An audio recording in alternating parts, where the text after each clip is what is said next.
Tonight, we have an update on the President Trump investigation and the released transcripts. More on this controversy.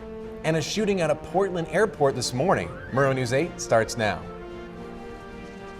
From the Northwest Public Broadcasting Studios on the campus of Washington State University, this is Murrow News 8.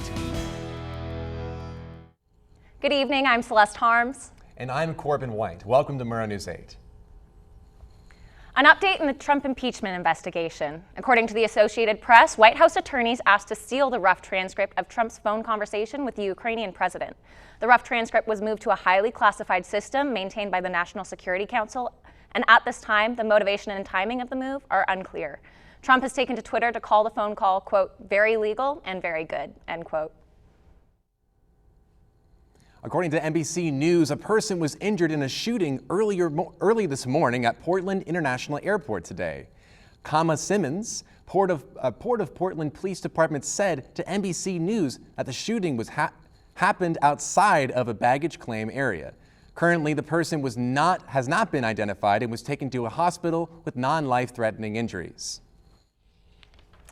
A former Dallas police officer took the witness stand today in her murder trial for shooting an unarmed man inside his own apartment. Amber Geiger began crying and shaking on the stand after describing the moments before entering Botham Jean's apartment on September 6th. Geiger told police after returning home from her shift, she entered Jean's apartment by mistake, believing it to be her own, and opened fire when she thought he was an intruder. The Texas Rangers charged Geiger with manslaughter. A Dallas County grand jury instead chose to indict Geiger on more serious charge of murder. If convicted of murder, Geiger faces between 5 and 99 years in prison. Addiction Training Center director says young people need to know vaping is risky. According to Moscow Pullman Daily News, Stephen Meyer, who is also an associate professor at U of I, says due to poor regulation, vape juices contain chemicals that are known to be harmful. Meyer says e-cigs ought to be regulated like other tobacco products. He says advertising should also be regulated and flavored e-cig juice should be banned. Meyer says parents and kids need to know much more about these products. And marijuana vape sales are taking a hit amidst the current health crisis. According to the Associated Press, more than 800 people have fallen sick and 13 people have died from using e-cigarettes. This lung disease is sometimes caused by vaping nicotine, but many more reported using oil-containing THC, a chemical in marijuana. Most of those vapes were bought from illegal sellers. The Associated Press reports that the pot industry's revenue from vape products has dropped by 15% nationally and has decreased by more than 60% in some states. A recent division between Kappa Sigma and the governing IFC body has led to the fraternity's loss of university recognition. But the fraternity will stay on Greek Row. Reporter Andrew Baderlin reports on what that means for the WSU chapter.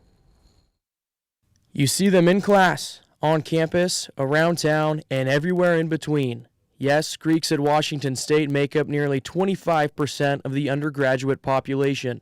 Self-monitored and governed, the Interfraternity Council is elected by the community to create and enforce legislation keeping chapters in line. As for Kappa Sigma, the national fraternity is looking to stray away from the IFC and university recognition as a whole. And here at WSU, the exodus has already begun. They finally made it abundantly clear that it was time for them to leave, as well as a few mishaps during recruitment involving drinking and recruiting, which is against IFC's policies. The IFC Senate took swift action against Kappa Sigma, and as a result, the national organization elected to withdraw from IFC than take punishment. In turn, Kappa Sigma no longer reaps the benefits of IFC membership, but their chapter facility is owned by their alumni, and their charter is recognized by the national organization. So what exactly are they missing out on? Recognized fraternities and sororities are banned from social events with unrecognized chapters. Those breaking the policy will find themselves in trouble of their own, making it near impossible for non-IFC fraternities to connect with their fellow Greeks. Additionally, an unrecognized status strips the chapter from their sense of security for multiple reasons, the biggest of which, a ban from formal recruitment. Not being part of that usually is the biggest identifier in which chapters stay and which chapters go. The IFC Senate has banned Kappa Sigma of recognition until 2024 if the organization survives and so chooses to reinstate. In Pullman for Murrow News 8, Andrew Bartline.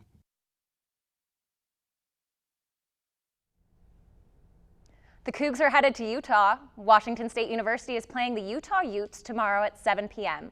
The game is in Salt Lake City at Ricicles Stadium. The Cougs are 3-1 and the Utes are 3-1 as well.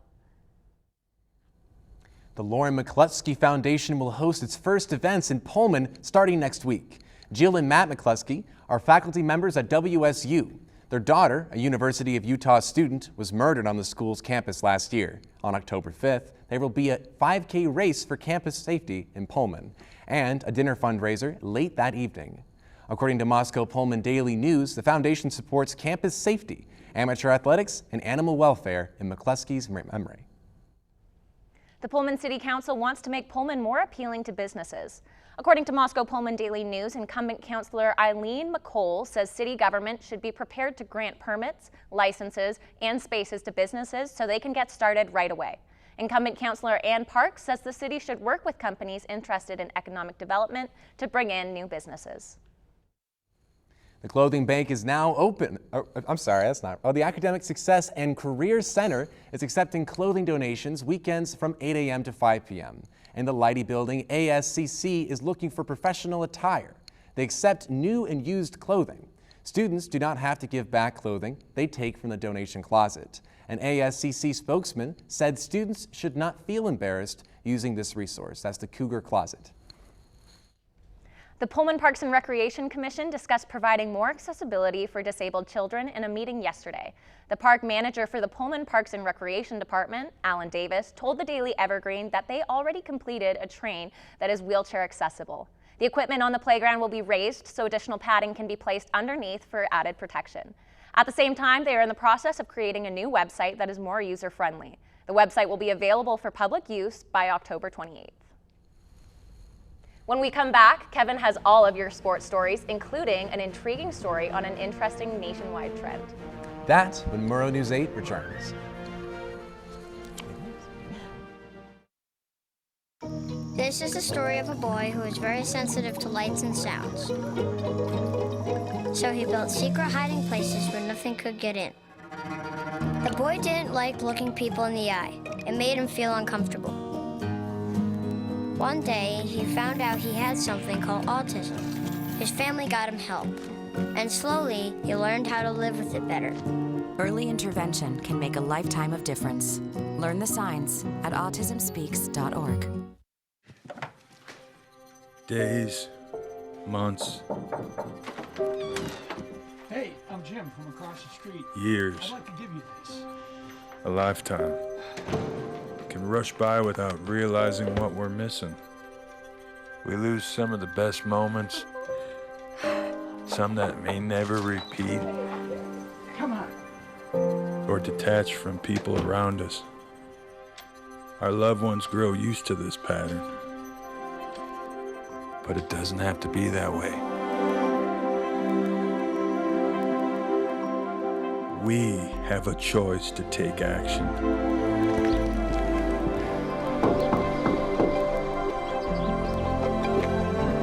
It's never too late to live a full life again. Hear how many of us Vietnam veterans have managed our mental health and reconnected with our families. Visit maketheconnection.net to find out more.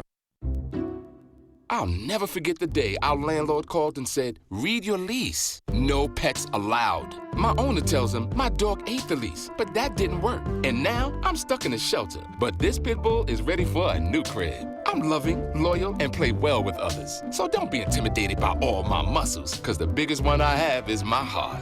That's right, I said it.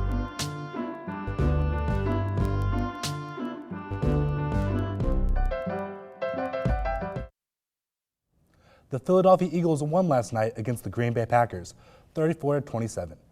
In a move that will sadly remind Seahawks fans of Super Bowl 49, just like Russell Wilson throwing an interception to end that game on the goal line, Aaron Rodgers threw an interception on the goal line to end this game. The game itself had no shortage of touchdowns, with Carson Wentz throwing 3 touchdowns and Rodgers throwing 2. Next week, we'll see the Packers travel to Dallas to play the Cowboys, and the Eagles return home to the Jets. The National Governing Body of High School Sports released their participation numbers for the 2018-19 school year. A team of reporters went out to Colton High School to try and find out why. Participation in high school football went down the 5th consecutive year. Wheat fields, hard work, tradition. Colton High School is all of these things, and every fall, the small, tight-knit community comes together for one thing: football. Oh, it's a huge part of our culture. I mean, without football on Friday night, I mean, it would feel really strange. I mean, we went through a time last spring when we didn't know if we were going to have a team or not. That uncertainty relates to a nationwide trend, according to Washington Interscholastic Activities Association, where participation in high school football has declined in the Evergreen State and across the country. I've heard people say, I'm scared. I've heard moms and dads say, we're worried. But, one of the reasons that we have athletic trainers and we have watchful coaches and watchful staff is for that. We're here to teach the kids a sport, a lifelong activity, and keep them healthy. Some parents may have their doubts on their loved ones playing football, but one Colton football player says that fear won't stop him from playing the game he loves. I wouldn't stop playing. It's something that I love. It's something that's fun to me. I've never really been a quitter, and if I get hurt, I'm still going to stand there and support my team, and I'll go back when I can. That mentality is what Colton's athletic trainer Kai Suzuki loves, and he says he's seen a change in the way the kids handle their injuries. We're seeing kids that will come up to the trainers and say, man, I hurt, can you check me? That's a great trend, because previously it was kids would run away from the trainer like, no, I'm fine, and try to hide, where we would have to bird dog them down. Now we're getting kids that are coming up saying, man, I need you to look at me. So if students are becoming more responsible with asking for help, what is the reason for the drop in football players? Is it media? Is it, kids feel like they have things better to do? Would kids rather work? Would kids rather, not be at school? Would, after school, would they, is being part of the team a negative thing? I don't know. For Coach Murrow, he just wants kids to come out and play for themselves. I'm not going to push anybody to play. I don't think that's the right thing to do, and they need to want to do it and do it for themselves, not do it for me. I mean, because if they're doing it for me, their heart's not going to be in it, and they're not going to go hard, and they're not going to enjoy what they're doing. With Caleb Bautista and Spencer Vick, I'm Noah Schmick for Murrow News Service. Last night could be the end of an era as Felix Hernandez took the mound for what many believe to be the last time in Seattle Mariners uniform. Hernandez and the Mariners lost last night. This night won't be remembered for the game or even Hernandez's performance. This night will be remembered as a tribute to one of the greatest to ever put on the Mariners uniform. A tribute to a man that spent 15 years with his team, who brought a Cy Young and a perfect game to the Mariners. With 10,000 fans from the Kings Court all wearing their yellow King Felix shirts, cheering him on, and standing every time there was a 2-strike count, trying to will him to get one more strikeout. He might have had a dominant performance like we've seen from the King over the years, but manager Scott Service put it best as he took the ball from Felix one last time. You will always be the king of this town. WSU football plays against the 19th ranked Utah Utes tomorrow, as both teams are looking to bounce back from losses. Last week, ex-Washington State offensive lineman Noah Renew Myers, who transferred to Utah this season, will not play tomorrow against his former team. According to the Lewiston Tribune, he has chosen to retire from football. He is now working with the construction field in his home state of California. He hopes to own his own construction firm someday. At WSU, he appeared to be heading into a starting role until he injured his shoulder late in the 2017 season. He was also shaken by Tyler Hilinski's suicide. He chose to get a fresh start and went to Utah as a graduate transfer. He appeared in the first 2 games of the season for Utah. WSU men's basketball has made a late addition to the team, adding graduate transfer Jalen Sheed to their squad. Sheed is the starting point guard for the Texas State Bobcats last season, who had 24 wins. Last season, this was the only season that Sheed played for the team. Sheed had his best season in college last year, averaging almost 8 points and 5 assists while averaging a little over 4 rebounds a game. This move fills the final available scholarship for the Cougs and fills in the squad for Kyle Smith's first team here at WSU. WSU rowing has their first race of the season tomorrow morning when they'll race against Gonzaga in Colton, Washington. Senior Isabel Cristelli told the Daily Evergreen that the team's main goal this year is to make the NCAA tournament, which they did not qualify for last year. Before John comes back to us with weather after the break, here's some video of the little storm we had yesterday in the Palouse. This is a view from Pullman of the storm that moved north from Colfax. More with the weather after the break. Stop sign for much longer than usual, and she didn't know whether she should go forward or turn, and she wasn't even really sure where she was at. It was very unsettling for her. I felt so much better after my son told me, "Mom, I don't want you to worry or be afraid. I'll be there for you and we'll figure it out."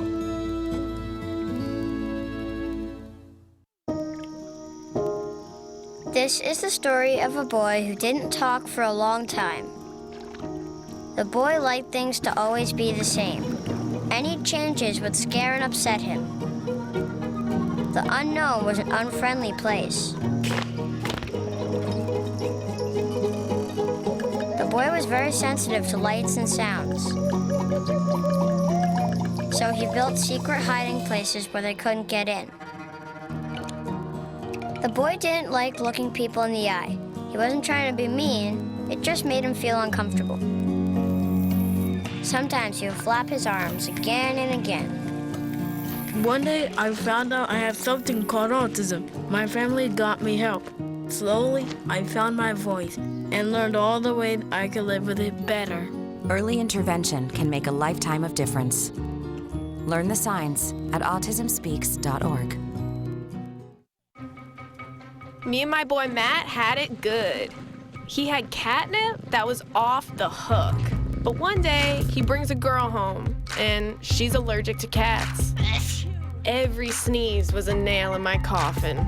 Now I'm in a shelter. It's decent, but they don't even have Wi-Fi.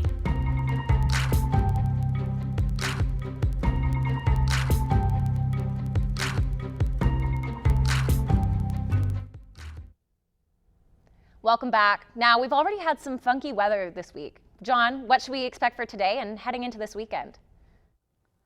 Thanks, Celeste. Wow, it was cold this morning when I got up. The sun was rising at 6:42. That's what time I got up today, and I looked at the window outside, and it was sunny, and so I got ready, and I prepared, went out, but I came back immediately because the wind was blowing 50 miles per hour from the west, and I had to go get jacket on. So as you can see, today's weather is 62 degrees higher and low over 39. And move on to tomorrow's weather. Wow, what a dramatic change. 45 is higher degree tomorrow. I just said 62 is today's higher, like 17 degrees difference between today's and tomorrow. And 10 miles per hour wind from the west again. And then, no, we're not going to talk about the state weather yet, but I forgot to mention tomorrow's lower weather is 35 degrees tomorrow. So today's weather, state's weather, excuse me. As you can see, 60 degrees and 58 degrees higher in Olympia and Seattle area. The reason is because the coldness is coming from the Canada area until to the northwest area. But as you can see, 66 and 74 degrees in Tri-City and Yakima, Washington. It's a little warmer. But look at where we are, Spokane and Pullman, 62, as I mentioned earlier. So, and 39 and 40 degrees in Pullman and Spokane tonight. So let's go to 5 days forecast. Look at the Sunday's weather. Can you believe it's a snow and rain? Snow in September. Wow, guys, please be careful wherever you go. 41 degrees higher and 31 degrees lower. It doesn't make 10 degrees difference, but still it's going to be cold. So whenever you go, please bring your jacket. And on Monday, after the rainstorm, it's going to be a little warmer, but not so much. But also be aware of that. There is black ice on Monday morning. And as you can see, Tuesday and Monday, 57, and the weather is right there. Back to you guys. Thanks, John. The Guardian says active duty military suicides are at a record high, and Pentagon officials say they're struggling to stop it. They say the Pentagon reported a rise in Navy, Army, Marine Corps, and National Guard suicides. The Air Force is the only one that has gone down. The Guardian quoted U.S. Defense Secretary Mark Esper saying, quote, "I wish I could tell you we have an answer to prevent future further suicides." Esper says, "We are caught in a national epidemic of youth suicides." WSU research on aviation biofuels attract the interest of one of the world's largest commercial air carriers. Yolanda Lee is live with more about how the research attracted its interest. Thanks, Celeste. Now I'm standing outside the Vogel Plant Bioscience Building, where WSU co-directed the 5-year research and educational NARA project.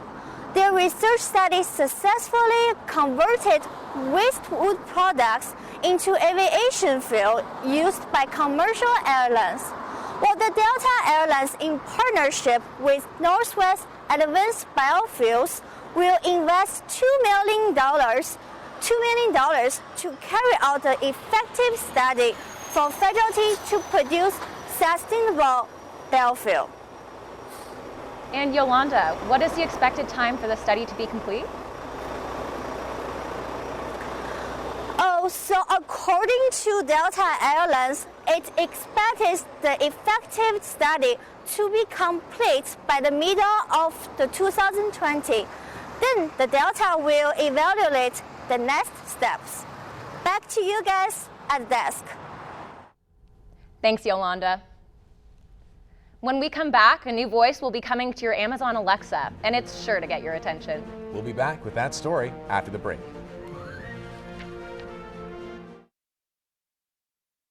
There was an old woman who lived in a shoe. She had so many children, she didn't know what to do.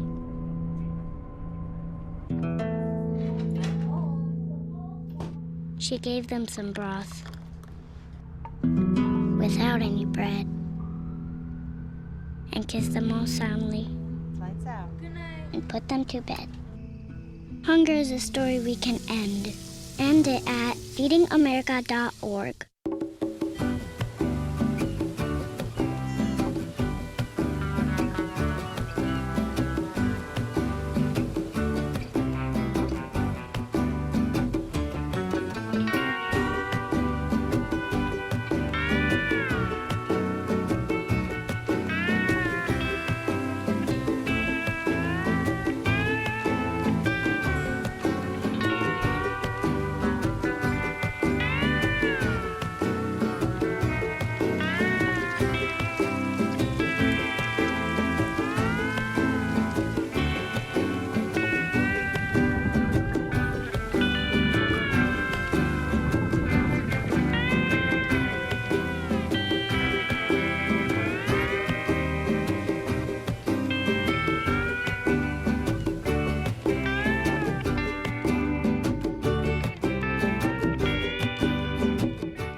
So, I just moved in with his family, and it's embarrassing.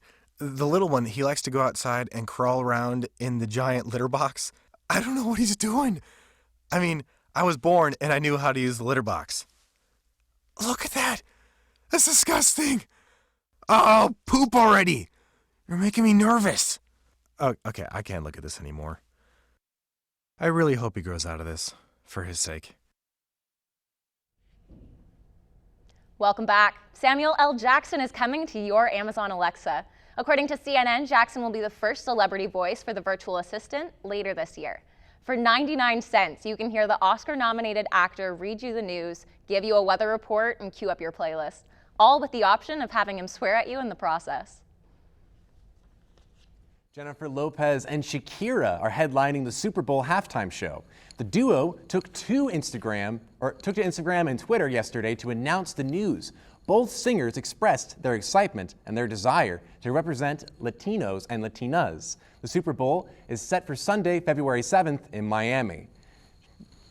Well, I know I'm personally really excited about this. One, they're both female powerhouses and really well known in the music industry. Two, they're phenomenal dancers, so it should be a great show. And I also think it's really great for representation. Yeah, I know they're both like great performers on their own, so having them at the same time should be a really good time. Absolutely. Well, Spider-Man is back in the Marvel Cinematic Universe. We'll talk about that when Murrow News 8 comes back.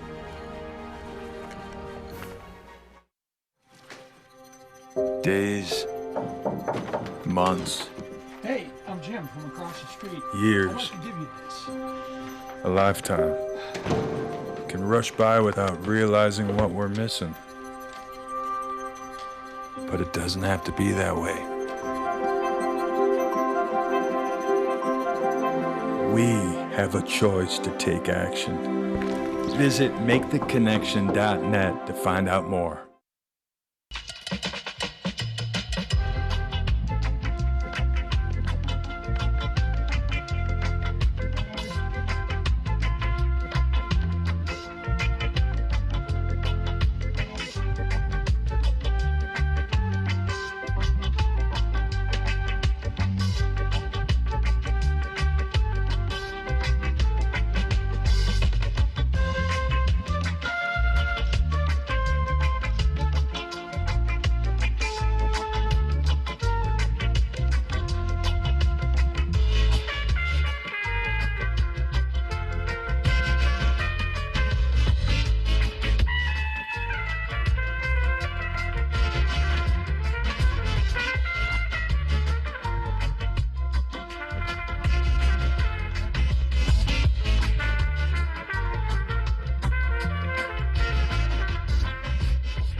Can I tell you a cat joke?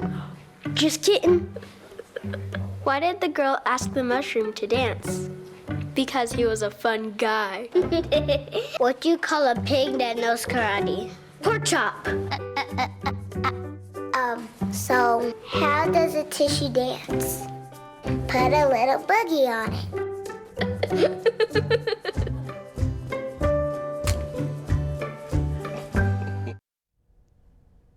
Welcome back to Murrow News 8. And finally, Spider-Man is back in the Marvel Cinematic Universe. Sony Pictures and Walt Disney Studios reached a deal that Sony and Marvel Studios will still jointly produce Spider-Man 3. Tom Holland will return to his starring role as the superhero. The third Spider-Man movie has been set for release on July 16th, 2021. Well, last year, Pullman went freako for our own Uncle Rico. Gardner Minshew and his mustache tore across the Palouse in a fury of fame last year, but now it's Jacksonville's turn for the fun. Many Minshew fans had their dreams come true when Minshew met the real Uncle Rico. Actor John Grease showed up to a Jaguars practice dressed in full costume to meet his doppelganger. Grease was in town shooting a commercial for the NFL Network, which I'm sure will turn into something special. Here's to the man, the myth, and the mustache. Well, I know both of those are really exciting stories for us personally in Pullman and Spider-Man for the entire world. Kevin, you're a big Spider-Man fan, I right? love Spider-Man. I'm super excited to see Tom Holland come back to the MCU. And also, Sony's still planning to do the whole Spider-Man connected universe, bringing in Venom, and just seeing how Spider-Man will continue to grow in the MCU. What do you think, Corbin? I love Spider-Man so much, honestly. It's like, I'm super excited about it. And also the Gardner Minshew photo, I didn't know that was the actual actor playing Uncle Rico. I didn't know that was him. I thought it was somebody dressed up as him. All right, well, thank you for watching tonight, and be sure to watch our live newscasts at nwpb.org/MN8 and on Cable 8 at 7 and 10. And don't forget, you can also follow Murrow News 8 on Facebook and Twitter. Have a good night.